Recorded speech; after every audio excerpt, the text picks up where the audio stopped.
Hey guys, welcome back to my channel. I have had a few books on my TBR or that I've had my eye on that I wanted to read, but I had a feeling they were going to make me emotional. So this video is all gonna be me reading emotional books. So we're gonna be focusing on 3 different books for this video, and those books are on my Kindle. I don't know if you can see, If He Had Been With Me. I also have this on Hoopla. This was free, or I had a Hoopla download. So I do have this on Hoopla, so I'll be listening to this in my car as I'm going to and from work and things like that. So If You'd Been With Me. We also have Archer's Voice. This is another book that everybody absolutely loves. I know Larry from Larry Reads. She really enjoys this book. This is one of her favorite books.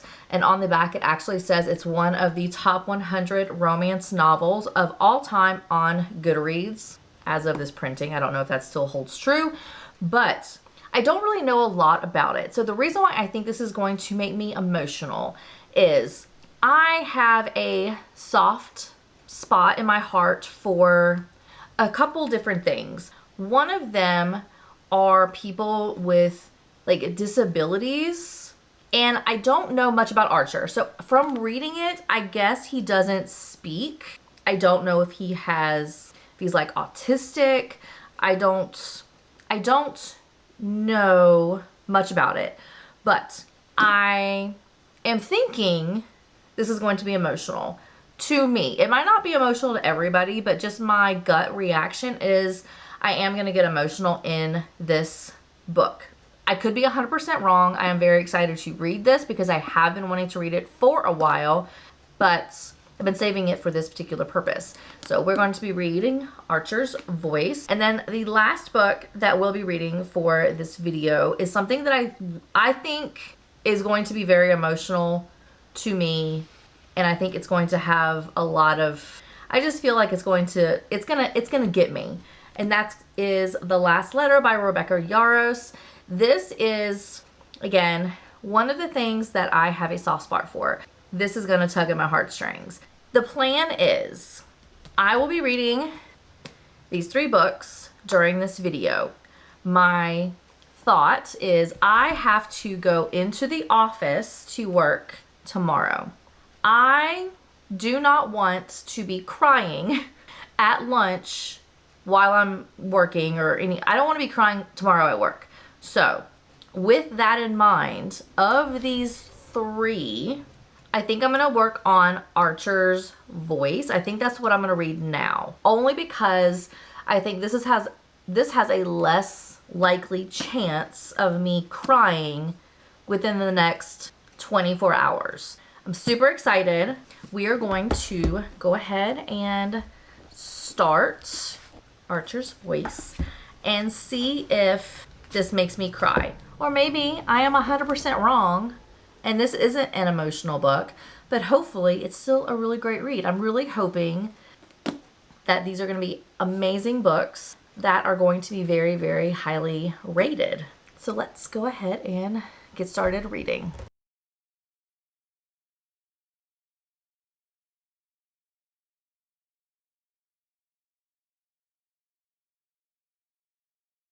All right, we're doing my first check-in for Archer's Voice, and I am currently sitting in my car because I was reading the book in my daughter's doctor's appointment, like in the lobby waiting for her to come out, and I had to stop because I'm concerned. So I am on just starting chapter 27, so this is how much I have left. So I'm probably, I don't know, 75% through. This is usually when I start to worry when I'm reading books, because this is where the like 3rd act breakup happens, when the like conflict kind of comes to a head depending on like what you're reading. And I'm concerned. I can't read the rest of this book at the doctor's office. I have to wait and read some more when I get home, because like I was, you know, when you're like, you think that you're gonna cry and you feel like the tingles in your eyes. I felt the tingles. So far, really enjoying it. And I'm really concerned that this is where the emotional piece is going to kick in. But I will be finishing this book today. I will be doing a check-in after I get done with the book and give you my thoughts on if this really was a very emotional book for me and kind of what my feelings are on Archer's Voice. But so far, really enjoying it, about 75% through, and I'm excited to see what's going to happen. But that's where I am in the book. It is 4:15. I got about 15 minutes left for this appointment, and then I'm going to go home and finish this book.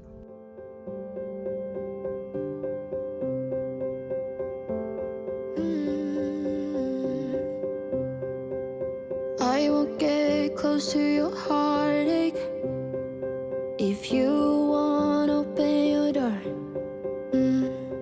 I'm feeling kinda lost when your mind is hiding whatever that is choking your chest. I can see it in your... All right, I am ready to talk about Archer's Voice. So you just saw a clip of me reading the ending of Archer's Voice, and I did cry. I did not cry because of what I originally intended. I thought I was going to cry. Honestly, I thought I was going to cry throughout the book just because I thought it was something different, or maybe not different. I thought it was going to be more emotional. Like I said, I did cry, but I quickly realized that it wasn't, what I thought I was crying about wasn't true. So, but yeah, this was definitely very good. I did give it a 4.75. It just didn't have that 5-star feeling. It was right there though. It was right there. But I just didn't get that feeling so far. I might end up changing it to 5-star if I continue to think about this book and Archer and Bree and their relationship. I might bump it up to a 5-star, but right now it's 4.75, which is still an amazing book. So what I really did enjoy about this book is the relationship and how Bree and Archer knew what the other needed without actually saying what they needed, which they were just so in tune with each other.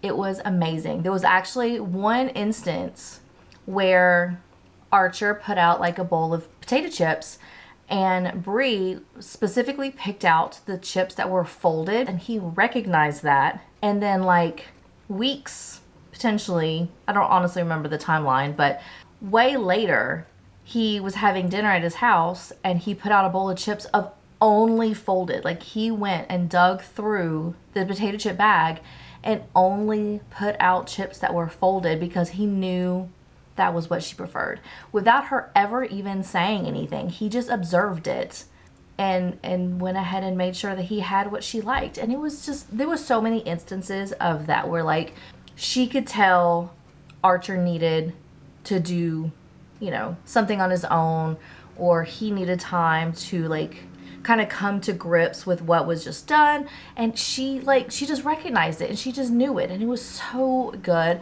Their communication, or their special communication that they had, I think was even better. Like they were able to say things because they're speaking in sign that no one else knew, and it was just so sweet. It was such a good book. I definitely enjoyed it.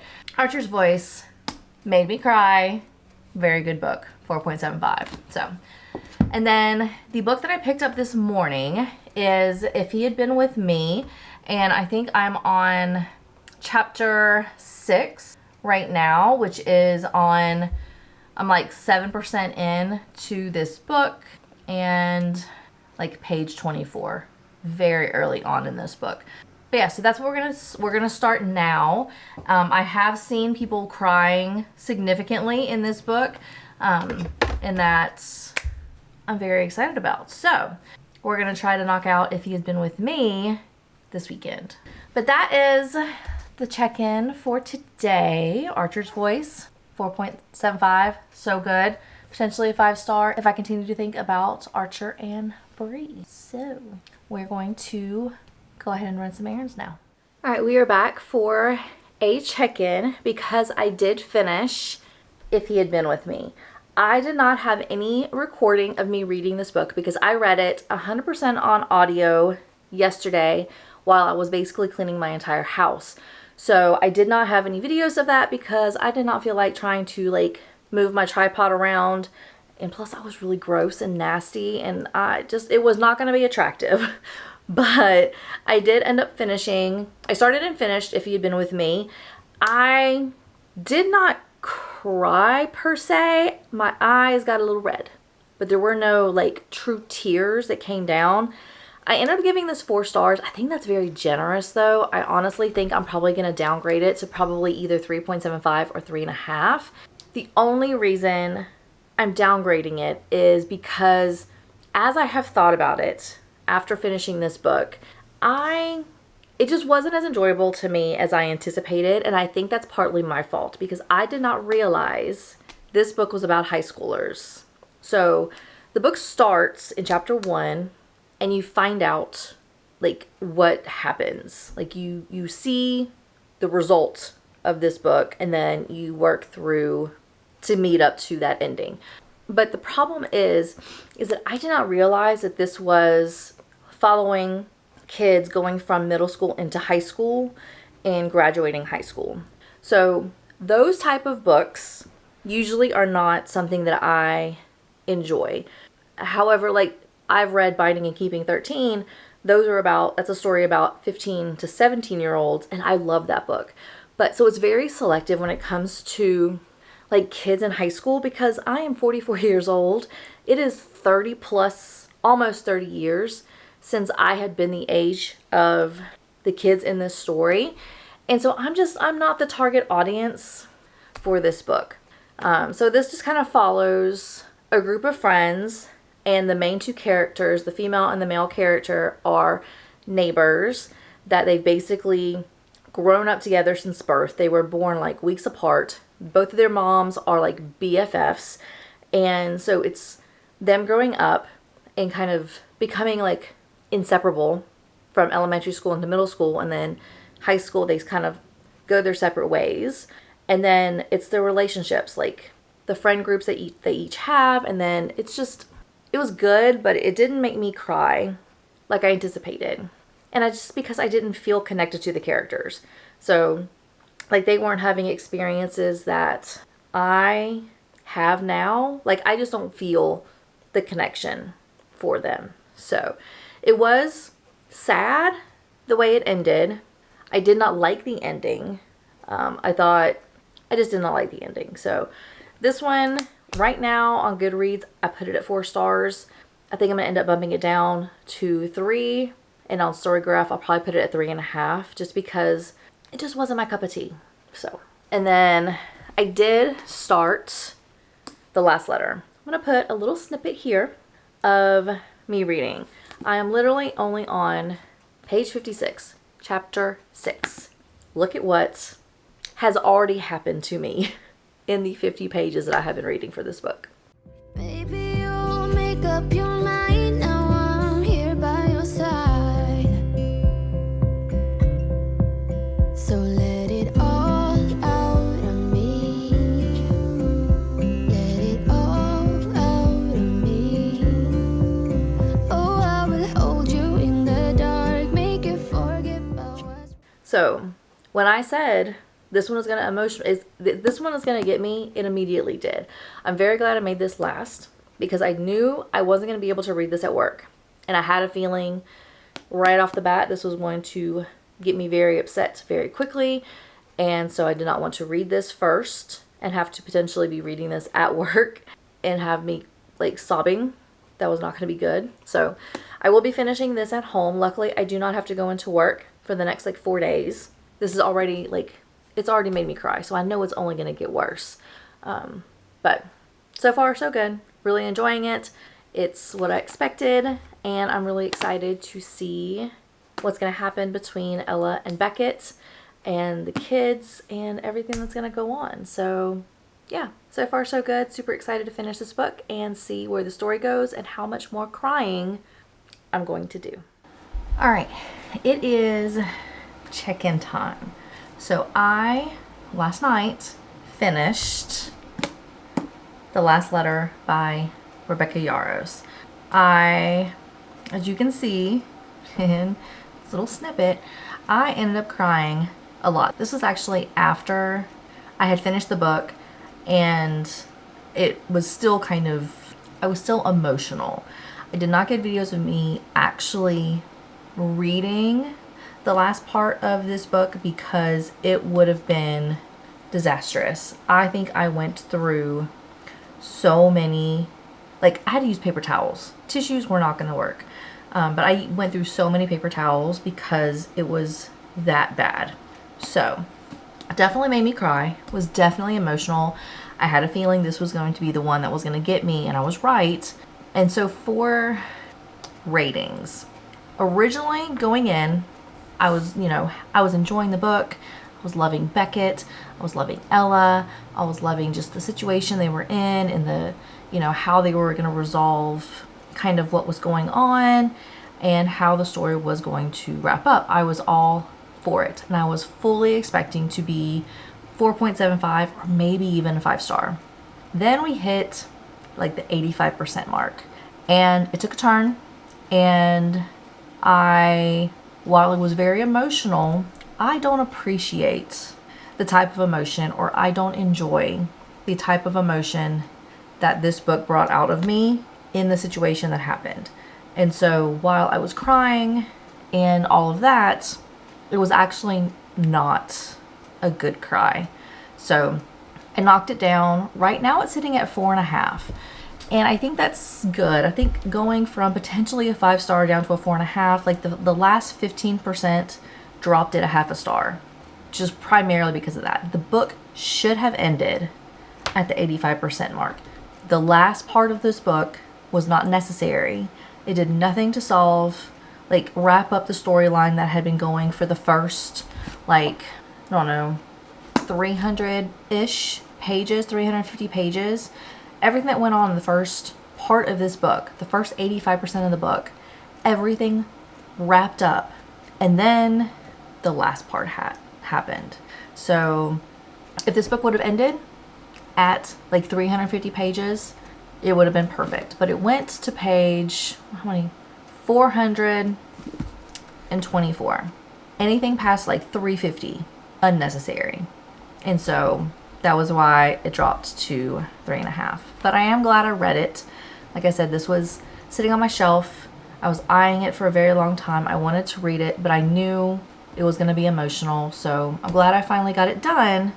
It's just the last part killed it. So yeah. So that is going to wrap up this video. So of the 3 books that I read, The Last Letter made me cry the worst. Horrible. Archer's Voice, second, made me cry, not horrible, but I had a lot of tears at the end. And then it changed into a happy type thing. And then If You Were With Me, the 3rd book, kind of got a little red in the eyes, but didn't cry, didn't connect to the characters. And it just probably would have been more emotional if I was more in the targeted age for that book. But I haven't been a high schooler in 30 years, so I just couldn't connect. But that is it for this video. Thank you so much for everybody who has made it to this part. If you've made it to the end of this video, go ahead and leave me a crying emoji because I was feeling it yesterday. And so, yeah, I think I actually woke up with a headache because of how much and how hard I was crying yesterday. So leave me a crying emoji if you've made it to the end. And with that, thank you so much for watching. I hope to see everybody in my next video. Bye.